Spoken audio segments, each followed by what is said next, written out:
Hello students, আমাদের চ্যানেলে তোমাদের সকলকেই স্বাগতম। আজকের ক্লাসে আমরা ক্লাস 6 এর রায়োমার্টিন ২০২৫ প্রশ্নবিচিত্রার ইতিহাসের থার্ড সেমিটিভের ৫ নম্বর মডেল সেটের প্রশ্নোত্তরগুলি আলোচনা করব। ইতিহাসের আগের মডেল সেটগুলির প্রশ্নোত্তরের ভিডিও তোমরা যদি দেখে না থাকো, তাহলে অবশ্যই আমাদের চ্যানেলে গিয়ে দেখে নিও। নিচে ডিসক্রিপশনে লিংক আমি দিয়ে রাখলাম। আর তোমরা যদি আমাদের চ্যানেলে নতুন হয়ে থাকো, তাহলে চ্যানেলটিকে সাবস্ক্রাইব করে পাশে থাকা বেল আইকনটি অলে প্রেস করে রেখো। তাহলে পরে ক্লাসের ভিডিওগুলি আমি আপলোড করলেই তোমাদের কাছে নোটিফিকেশন পৌঁছে যাবে। তাহলে শুরু করা যাক। ১ নম্বরে আছে সঠিক উত্তরটি নির্বাচন করে লেখো। ১ নম্বর প্রশ্ন হলো, মগধ জনপদের প্রধান রাজধানী কোনটি? এর উত্তর হবে রাজগৃহ। ২ নম্বর প্রশ্ন হলো, জৈনদের ধর্মপ্রচারকরা কি নামে পরিচিত? এর উত্তর হবে তীর্থঙ্কর নামে পরিচিত। ৩ নম্বর প্রশ্ন হলো, নির্বাণ কথার অর্থ কী? এর উত্তর হবে মুক্তি। ৪ নম্বর প্রশ্ন হলো, দিনার হলো স্বর্ণমুদ্রা। ৫ নম্বর প্রশ্ন হলো, ষোড়শ মহাজনপদের আমলে প্রধান জীবিকা ছিল কৃষি। ৬ নম্বর প্রশ্ন হলো, মগধ অঞ্চলের অন্যতম প্রধান কৃষিজ ফসল হলো শালি ধান। ৭ নম্বর প্রশ্ন হলো, বুদ্ধচরিত কাব্যের রচয়িতা হলেন অশ্বঘোষ। ৮ নম্বর প্রশ্ন হলো, শূন্যের ব্যবহার শুরু করেন আর্যভট্ট। ৯ নম্বর প্রশ্ন হলো, প্রথম লিখিত আইন চালু হয়েছিল ব্যাবিলনে। ১০ নম্বর প্রশ্ন হলো, গান্ধার শিল্পের বিকাশ পরিলক্ষিত হয় কুষাণ যুগে। তারপরে ২ নম্বরে আছে এক কথায় উত্তর দাও। যে কোনো ৭টি করতে বলেছে। ১ নম্বর প্রশ্ন হলো, জৈন ধর্মের মোট কতজন তীর্থঙ্কর ছিলেন? এর উত্তর হবে ২৪ জন। ২ নম্বর প্রশ্ন হলো, ত্রিপিটক কোন ভাষায় লেখা? এর উত্তর হবে পালি ভাষায় লেখা। ৩ নম্বর প্রশ্ন হলো, মৌর্য আমলের অর্থনীতির ভিত্তি কী ছিল? এর উত্তর হবে কৃষিকাজ। ৪ নম্বর প্রশ্ন হলো, ইন্তু কি? এর উত্তর হবে গরমের দেশ। ৫ নম্বর প্রশ্ন হলো, সূর্য সিদ্ধান্ত বইটি কার লেখা? এর উত্তর হবে আর্যভট্টের লেখা। ৬ নম্বর প্রশ্ন হলো, অষ্টাধ্যায়ীর রচয়িতা কে ছিলেন? এর উত্তর হবে পাণিনি।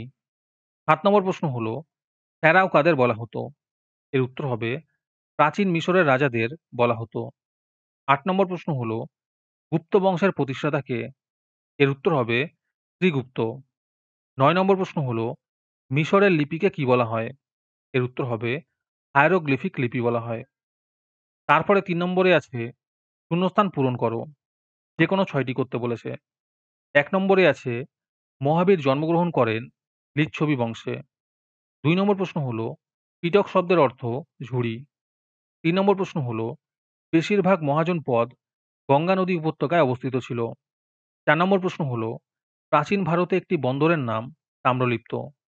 ৫ নম্বর প্রশ্ন হলো, মহাভারতের রচয়িতা হলেন ব্যাসদেব। ৬ নম্বর প্রশ্ন হলো, আলেকজান্ডার ছিলেন গ্রিক শাসক। ৭ নম্বর প্রশ্ন হলো, গৌতম বুদ্ধ জন্মেছিলেন শাক্য বংশে। ৮ নম্বর প্রশ্ন হলো, সাধারণত ৮টি স্বর্গে বিভক্ত থাকত মহাকাব্য। তারপরে ৪ নম্বরে আছে সত্য না মিথ্যা লেখো। যে কোনো ৬টি করতে বলেছে। ১ নম্বর প্রশ্ন হলো, অজাতশত্রু ছিলেন মগধের রাজা। এটি সত্য হবে। ২ নম্বর প্রশ্ন হলো, বৌদ্ধদের দুটি সম্প্রদায় হিনজান ও মহাযান। এটি সত্য হবে। ৩ নম্বর প্রশ্ন হলো, অগ্রহার ব্যবস্থার ফলে কৃষিকাজ হ্রাস পায়। এটি মিথ্যা হবে। ৪ নম্বর প্রশ্ন হলো, অশোক স্তম্ভ দেখতে চরকির মতো। এটি মিথ্যা হবে। ৫ নম্বর প্রশ্ন হলো, অস্ত্রশাস্ত্র রচয়িতা আর্যভট্ট। এটি মিথ্যা হবে। ৬ নম্বর প্রশ্ন হলো, রাজা মিনান্দার বৌদ্ধ সাহিত্যে মিলিন্দ নামে পরিচিত। এটি সত্য হবে। ৭ নম্বর প্রশ্ন হলো, প্যাপিরাস থেকে ইংরেজি পেপার শব্দটি এসেছে। এটি সত্য হবে। আজকের ক্লাসের ফ্রি পিডিএফটি পাওয়ার জন্য প্রথমে তোমাদের এই ভিডিওটিকে লাইক করতে হবে। তারপরে আমাদের চ্যানেলটিকে সাবস্ক্রাইব করে তার একটি স্ক্রিনশট তুলে আমাদের হোয়াটসঅ্যাপ নাম্বার 7501121499 এ পাঠালেই তোমরা ফ্রি পিডিএফটি পেয়ে যাবে। আর বাকিরা ৩ টাকা দিয়ে আজকের ক্লাসের সম্পূর্ণ মডেল সেটটি আমাদের কাছ থেকে নিতে পারো। তারপরে ৫ নম্বরে আছে নিম্নলিখিত প্রশ্নগুলির ২-৩টি বাক্যে উত্তর দাও। যে কোনো ৮টি করতে বলেছে। এই প্রশ্নের উত্তরগুলি আমি তোমাদের দেখিয়ে দিচ্ছি। তোমরা দেখে দেখে নোট ডাউন করে নিও। ১ নম্বর প্রশ্ন হলো, খ্রিস্টপূর্ব ৬ষ্ঠ শতকে ভারতীয় উপমহাদেশে মহাজনপদের সংখ্যা কটি ছিল? আর এর সাথে প্রশ্ন আছে, এদেরকে একসঙ্গে কি বলা হতো?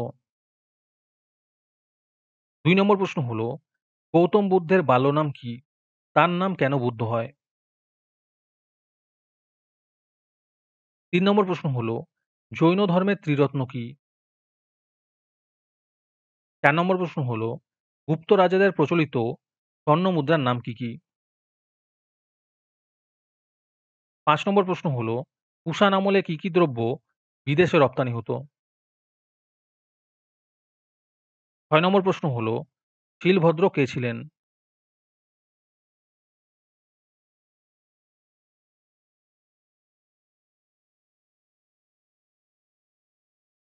৭ নম্বর প্রশ্ন হলো, মেঘদূতম কাব্যের রচয়িতা কে? তার রচিত একটি বিখ্যাত নাটকের নাম লেখো। ৮ নম্বর প্রশ্ন হলো, দশমিকের ধারণা প্রথম কে দেন? আর তার সাথে প্রশ্ন আছে, ব্রহ্ম সিদ্ধান্ত গ্রন্থের রচয়িতা কে? ৯ নম্বর প্রশ্ন হলো, পিরামিড কি? ১০ নম্বর প্রশ্ন হলো, নীল নদের দান কাকে, কেন বলে?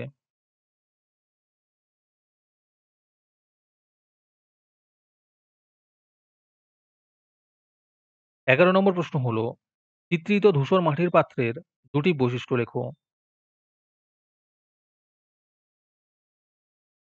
তারপরে ৬ নম্বরে আছে, নিম্নলিখিত প্রশ্নগুলির ৪-৫টি বাক্যে উত্তর দাও।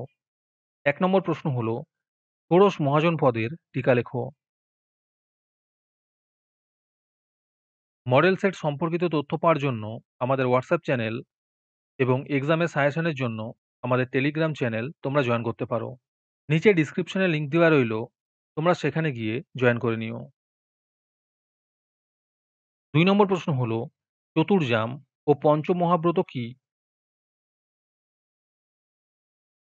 ৩ নম্বর প্রশ্ন হলো, মৌর্য রাজাদের আমলে সমাজ ব্যবস্থা কেমন ছিল?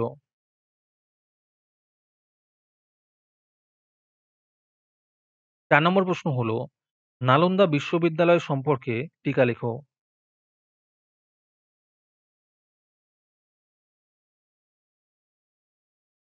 ৫ নম্বর প্রশ্ন হলো, নির্বাণ ও মহাপরিনির্বাণ বলতে কি বোঝো?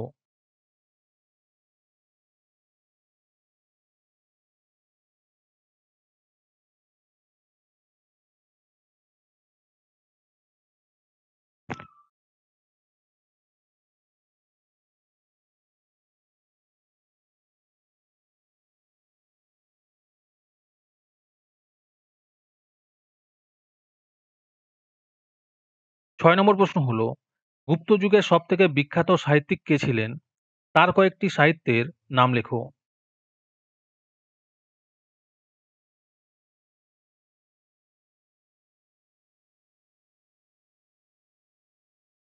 ৭ নম্বর প্রশ্ন হলো, মিশরীয় সভ্যতার টিকা লেখো।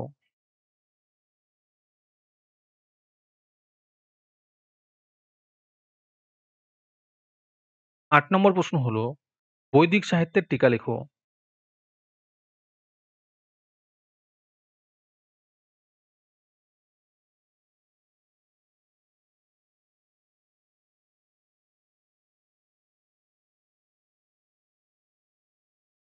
৭ নম্বরে আছে, নিম্নলিখিত প্রশ্নগুলির ৮-১০টি বাক্যে উত্তর দাও। যেকোনো দুটি করতে বলেছে। ১ নম্বর প্রশ্ন হলো, বর্ধমান মহাবীরের জীবনী ও ধর্মমত সম্পর্কে লেখো।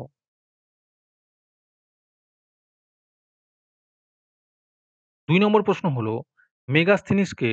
আর তার সাথে প্রশ্ন আছে, ভারতের সমাজ সম্পর্কে তিনি কি লিখেছেন?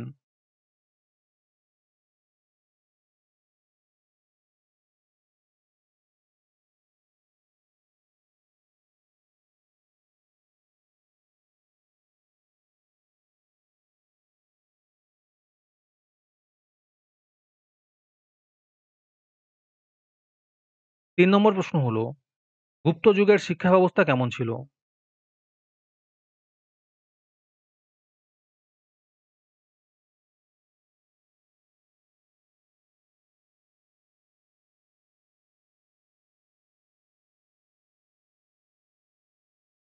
চার নম্বর প্রশ্ন হলো, গান্ধার শিল্পকলা সম্পর্কে লেখো।